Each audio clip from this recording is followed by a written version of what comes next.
मुस्लिम देशों के संगठन ओआईसी ने एक बार फिर से अपने भारत विरोधी एजेंडे का एक और उदाहरण दिया है। रामनवमी हिंसा पर ओआईसी ने सवाल उठाए हैं। भारत ने ओआईसी की प्रतिक्रिया की कड़े शब्दों में निंदा भी की है। विदेश मंत्रालय के मुताबिक भारत विरोधी एजेंडे का ये उदाहरण है। विदेश मंत्रालय ने कड़ा संदेश देते हुए कहा कि ये भारत विरोधी एजेंडे का एक और उदाहरण है। रामनवमी हिंसा को लेकर आई ओआईसी की प्रतिक्रिया पर भारत ने पलटवार किया है। भारत ने ओआईसी के बयान को देश विरोधी एजेंडे का एक और उदाहरण बताया। ये उनकी सांप्रदायिक मानसिकता और भारत विरोधी एजेंडे का एक और उदाहरण है। ओआईसी केवल भारत विरोधी ताकतों के जरिए लगातार ऐसे बेतुके बयानों और कृत्यों की वजह से अपनी प्रतिष्ठा को नुकसान पहुंचाता है। दरअसल रामनवमी हिंसा को लेकर ओआईसी ने आपत्ति जाहिर करते हुए इस पर कड़ी कार्रवाई करने की मांग की थी। ओआईसी ने कहा था,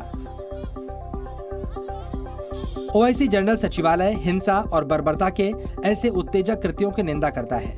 ऐसी घटनाएं भारत में अल्पसंख्यक समुदाय को निशाना बनाए जाने की ओर इशारा करती है। ओआईसी की अपील है कि इस तरह के कृत्यों के उकसाने वालों और अपराधियों के खिलाफ कड़ी कार्रवाई हो और अल्पसंख्यक समुदाय की सुरक्षा, अधिकार और सम्मान सुनिश्चित किया जाए।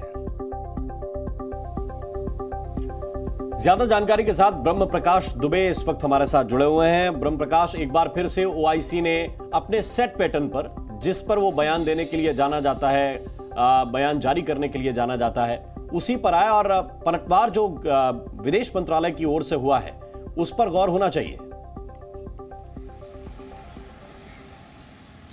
बिल्कुल, देखिए राम, जिस तरह का स्टेटमेंट जारी किया है ओआईसी ने और उसमें कहा गया है कि भारत में जो रामनवमी पर हिंसा हुई है, खासतौर से बिहार में, और एक सीधे तौर पर यह कहा गया है कि इस रामनवमी के जुलूस में मुस्लिमों को निशाना बनाया गया है और इस पर कार्रवाई की मांग की गई है। देखिए, ओआईसी जब दूसरे देशों में इस तरह मुस्लिमों को लेकर घटनाएं होती हैं, चीन में आप देखिए उइगर मुसलमानों को लेकर ओआईसी खामोश रहता है और दुनिया में कहीं भी आप देख लीजिए, लेकिन भारत में आप कश्मीर को लेकर ओआईसी हर बार स्टेटमेंट जारी करता है। इसी तरह से भारत के जो इंटरनल मामले हैं उसमें इस तरह के स्टेटमेंट जारी करता है, तो उसका जवाब दिया है भारत ने, क्योंकि पाकिस्तान के दबाव में लगातार ओआईसी इस तरह के पहले भी स्टेटमेंट जारी करता रहा है, जिसको लेकर भारत ने साफ तौर पर कहा है कि ये दिखाता है कि उसका रवैया सांप्रदायिक है, एक तरफा है। तो और उसी को आईना दिखाया है भारतीय विदेश मंत्रालय ने कल राम जो बयान जारी किया है उसमें सीधे तौर पर कहा गया है कि इससे ओआईसी की जो खुद की छवि है वो खराब होती है। यकीनी तौर पर बहुत बहुत शुक्रिया, रवैया है, धन्यवाद इससे दूर रहना आपका पूरे अपडेट के लिए।